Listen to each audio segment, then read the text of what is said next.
Hi everyone, today I'm going to read a book called The Honeybee Man.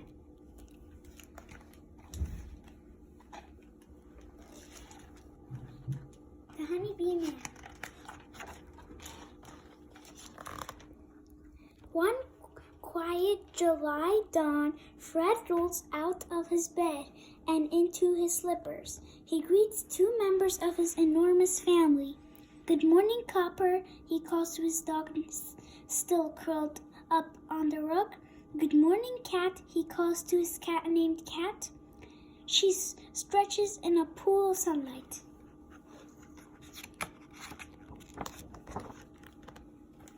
Fred shuffles downstairs to the kitchen and fixes a cup of tea. He takes his teacup in one hand and creaks back upstairs, then up another flight. Climbing a ladder that climbs the wall, he pushes open a hatch and pulls himself out onto the roof.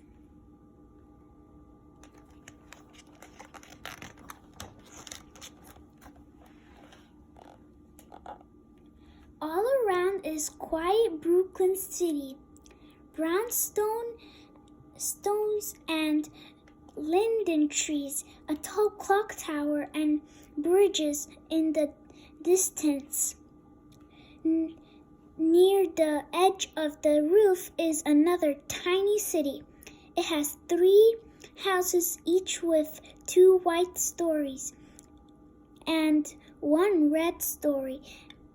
And inside, thousands of tiny rooms made of wax. From the outside, the tiny city also seems quiet.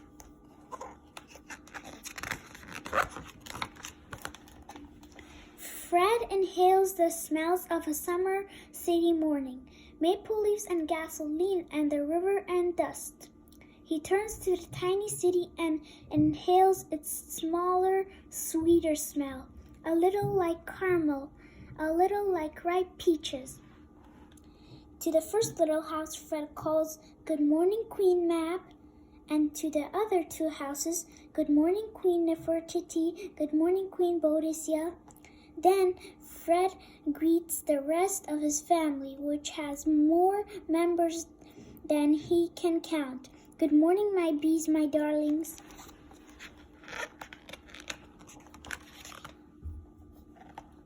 Inside their houses, the 3 queen bees and their thousands of worker bees' daughters don't answer. But Fred knows they are busy. The queens are laying eggs. Some workers are building wax rooms. Some are feeding babies. Some are making the hive tidy. Others are getting ready to forage in flowers abloom all across Brooklyn. Fred closes his eyes and lets his mind wander. Will Queen Mab's daughters find mint flowers as they did last year? Will Queen Boadicea's honey be dark like molasses or light and clear like amber? As he thinks about honey, Fred's mouth begins to water. "I can't wait to find out." Fred pictures the park at the end of his block. He imagines his bees moving from clover to clover, flying over them low and slow with their see-through wings, which flap and also twist like propellers.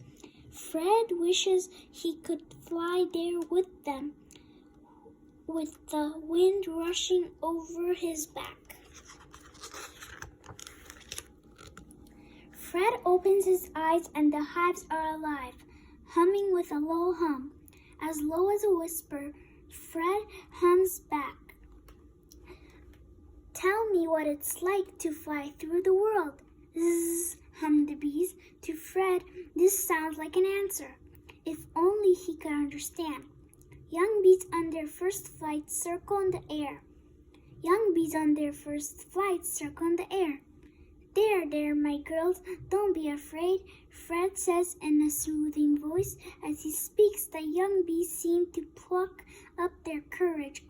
On the streets below, trucks rumble and babies wail in their strollers. But inch by inch, the young bees shimmy past the edge of their tiny city.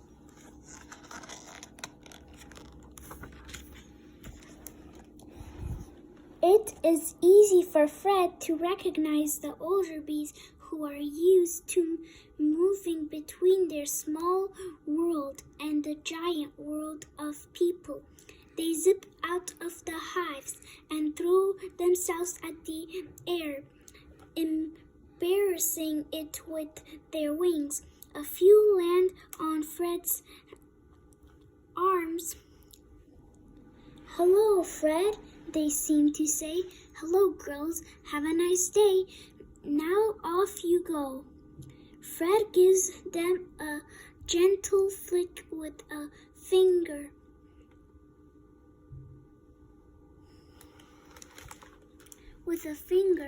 And away they zzz.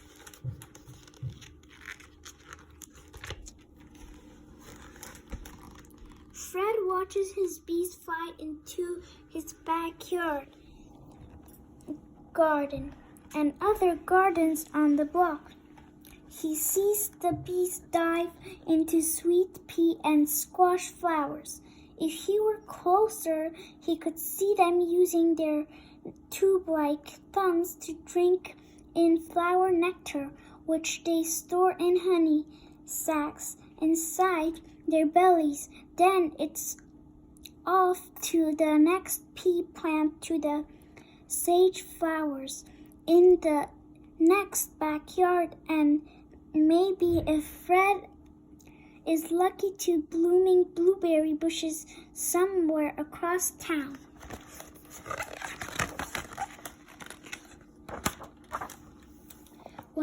When the bees return to their hives, Fred notices that they are flying slowly, heavy now with nectar. Inside, Fred knows they are performing waggle dances to tell the others where the best flowers grow.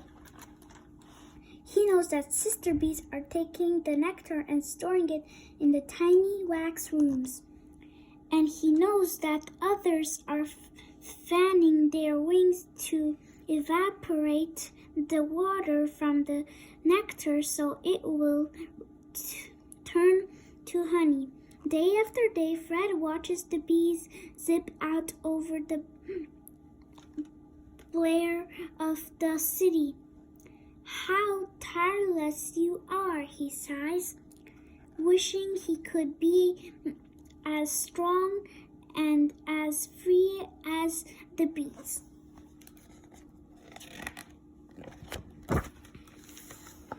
One afternoon at the end of August, Fred climbs again to his roof. He's wearing his black rubber rain boots and his white head veil, and a scratch on his hand from Cat the cat, who did not want to be woken this morning. He makes an announcement to the bees. "Sweeties, I have come for the honey." And a plea, "Please do not sting me." Fred puffs clouds to make smoke in the tiny houses, and the bees burrow deep down into the hive. From the very top floor, Fred lifts out the honeycomb. He packs it into buckets and says, "Thank you for this, honeybees." Zzz. Fred hauls the buckets down the ladder and into his house, where he banishes Copper, the honey-loving dog, to the kitchen. Fred sets a frame of honeycomb over a plastic tank and slices off the wax caps, and the honey begins to flow. He places the honeycomb in a spinning in a spinning machine which squeezes every last drip of honey out of it. He pours the honey into jars. Then he sticks labels to the jars. Fred's Brooklyn honey, made by tireless Brooklyn bees.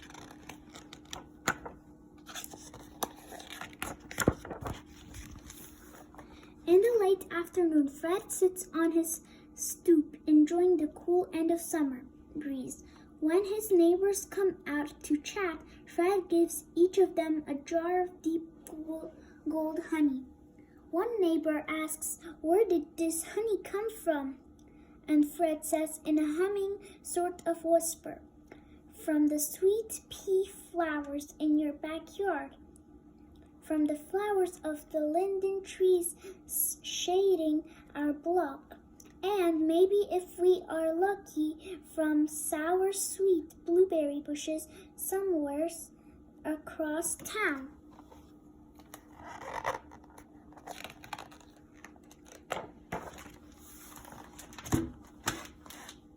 Up on Fred's roof, the bees are huddled back in their own city, waiting for the rays of tomorrow's sun to call them up and away over Brooklyn. Their wings are tattered from flying and the nip of autumn is in the air. Soon it will be time to rest. Down on the stoop, Fred opens a jar of honey. The honey glistens and shimmers in the last of the sunlight. Fred sticks in a finger.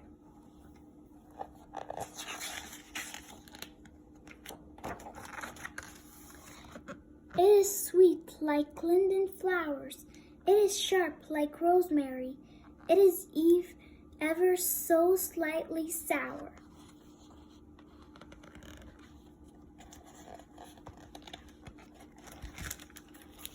The end. If you enjoyed my video, consider giving us a like and subscribe. See you soon.